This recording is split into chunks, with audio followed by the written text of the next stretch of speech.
The DVD revival, when will it begin? Friends, so far in my revival series I've covered old technology that doesn't need to be revived because we now have better technology. Better is better, worse is worse, old is not new, less is not more, and orange is not the new black. But I'm going to pivot here and say that DVD is an old technology that most definitely does need to be revived. And I'll tell you why. Firstly, is DVD dead? Yes. My local charity shop won't take them because they don't sell and take up shelf space that could be used for CDs, which apparently still do sell. Figure that.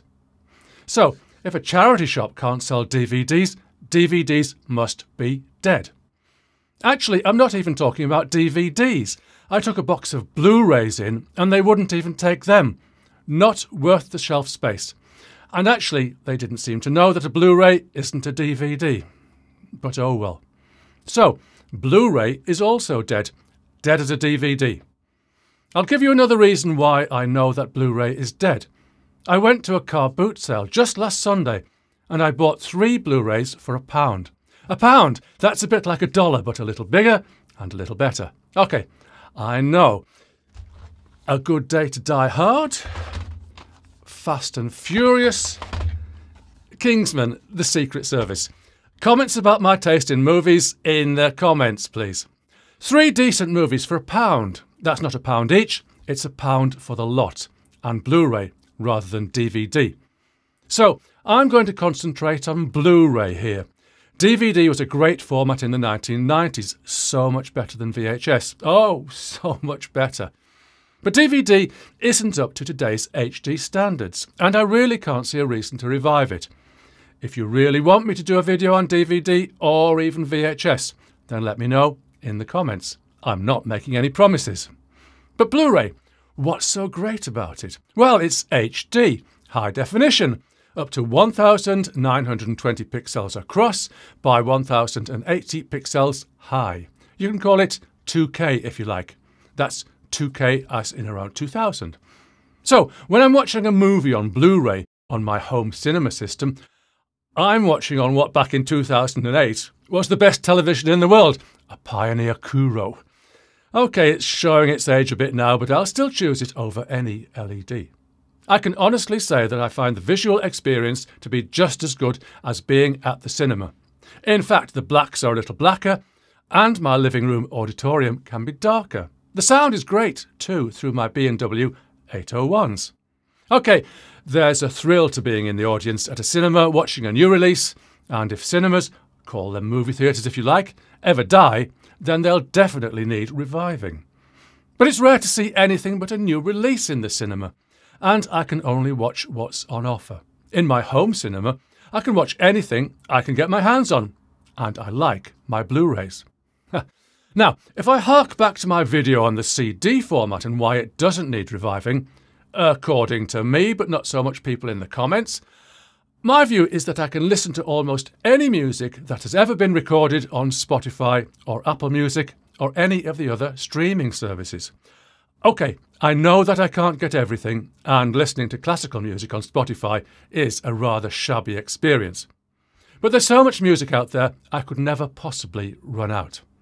So, if pretty much everything I could buy on CD is available for a low-cost monthly subscription, there's no point in CD for me. And I proved that to myself by offloading my CD collection of several hundred, and I haven't regretted it a bit. And the 80 quid I got for it bought me burgers and kebabs for the rest of the week.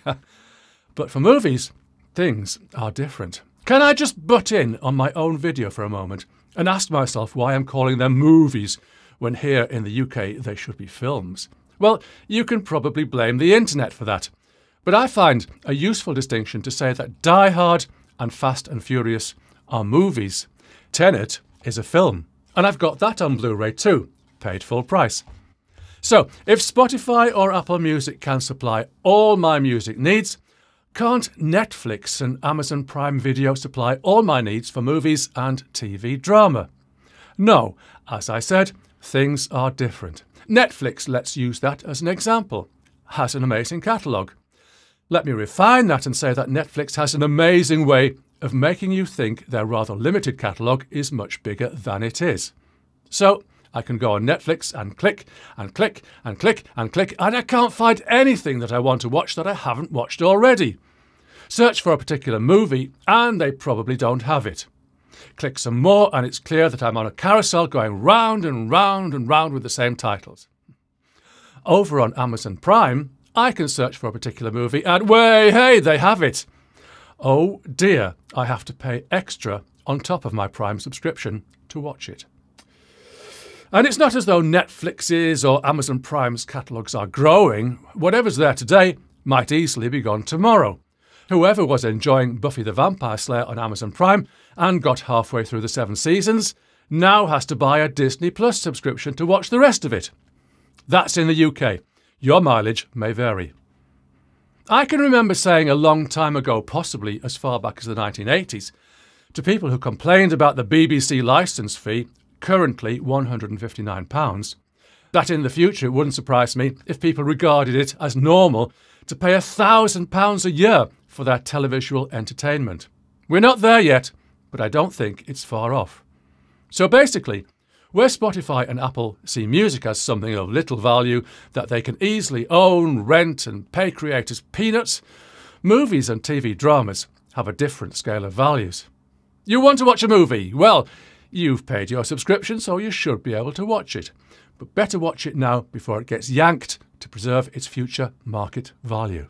So, let's say that I want to watch Kingsman tonight. I've seen it before, and it's the kind of movie that I will watch again every so often. I'm not going to take the time and trouble right now to check whether it's on Netflix or Prime, because it probably isn't, and anyway, I might have chosen a different movie that isn't. But I have the Blu-ray, and I can watch it as often and as many times as I like. It's HD, as much D as Netflix and Prime, and in fact more when their data rate slows. And it cost me 33 1/3 pence to keep forever with no subscription. While the topic of D is in my mind, can I just throw in a quick comment? In the olden days of cathode ray tube television, we had standard definition, which in the UK was 625 lines, of which you could see, according to my memory, 575. Well, my memory must be a bit defective, because good old Wikipedia defines standard definition as 576 lines in Europe and 480 in North America. This is the standard for DVD video also. Well, as we know now, 576 lines isn't enough, and 480 lines definitely isn't enough. On an old-fashioned cathode ray tube television, it might have been okay, but the image on your 50-inch flat screen is noticeably fuzzy. So we need high definition, or HD. HD, at its minimum, can be 720 lines, or 720p. That's a technicality I don't want to get into for today, but if there's a call for it in the comments, I'll see what I can do. I actually find 720p very watchable on my Pioneer Kuro, and even though it isn't full HD, which is 1080p, I really don't mind. And now we have 4K, which has 3,840 pixels across the width of the screen, and 2,160 up and down. You can call it 2160p if you like, or Ultra HD. Anyway, whatever you call it, it doesn't matter because the human eye can't see all that extra definition. Comment me if I'm wrong. By the way, I shoot my videos in 4K, and this is because I have extra definition over and above HD, so I can zoom in if I want and the image still looks good. I said the image looks good, not I look good. Subtle difference there. So where am I going with this? Back to Blu-ray, of course. Even though people who don't have X-ray vision can't see the extra definition, the consumer electronics industry always needs new stuff to sell. And hey, if we can have more definition, then why not? 8K, bring it on. And Ultra HD Blu-ray, yes, it's a thing. You can go down to your local Asda and pick up your favourite titles now, if you have a 4K player, of course, and if you have a 4K television, of course. So, Blu-ray is most definitely here today, and here today with the latest and best standards of technology. But the truth is that I fear that it might be here today and gone tomorrow. Those supermarket shelves could be more profitably filled with toasters, rice cookers, and air fryers, or maybe steaks and roasts. So, what happens if Blu-ray does disappear? Well, you'll still be able to buy most of your favourite titles at boot sales, flea markets and charity shops. Maybe at £3 for £1 prices. Oh, charity shops, not so much. But new titles, if Blu-ray goes, then there will be no new product. No new movies to buy and own. Yes, when that next great movie, that next great film is released, go and see it in the cinema for the best experience. But when you want to re-watch it, just hope that it's on Netflix, Prime, Disney Plus, or one of the several streaming services you'll be forced to subscribe to, costing you £1,000 a year. By the way, I know from comments on my previous videos that people do value physical products, which is exactly what I'm saying here, except that I don't mind if a product is digital as long as I own my copy of those digits, with no expiry date, no license key, no rights management. Mine to watch as many times as I like for as long as I like, with no outside influence telling me what I can and cannot do with what I own. And no one tracking me either. So, physical product or fully owned digits. Either way's fine for me. It gets worse. I've been talking about movies, or films if you prefer. How we seem to be leaving the era of ownership for the brand new dawn of endless subscriptions, owning nothing and not being able to guarantee that you can watch It's a Wonderful Life every Christmas because it's currently out of catalogue or maybe on a streaming service you don't yet subscribe to. Thank heavens things are not like that with music. A tenner a month for Spotify and you have access to the entire catalogue. How much do you think that record industry executives hate that? They hate it. Mark my words. They would like to return to the good old days when that £10 or $10 bought you one album. Hang on, that's not so bad, is it? My commenters say that they like physical products and £10 or $10 for something you can listen to forever sounds like a good deal. That's not the way the future is going.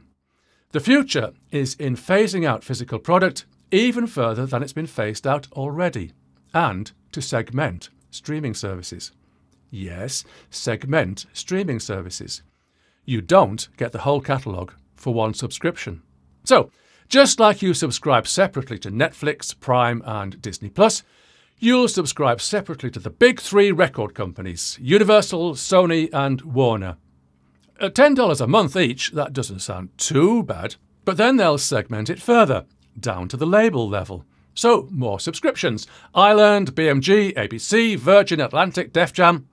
And then they'll segment it to music genres, rock, reggae, hip-hop, classical. And then down to the artist. $10 a month for Ed Sheeran, another $10 for Taylor Swift.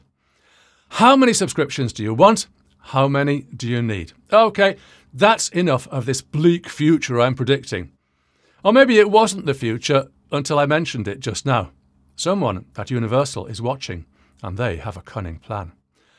I'll go back to Blu-ray again. We've never had it so good. HD movies we can buy and own. It might all be about to disappear, and so will full catalogue music streaming. You'll own nothing and be happy. It's a brave new world. Did the primitive females actually... Yes. See you soon.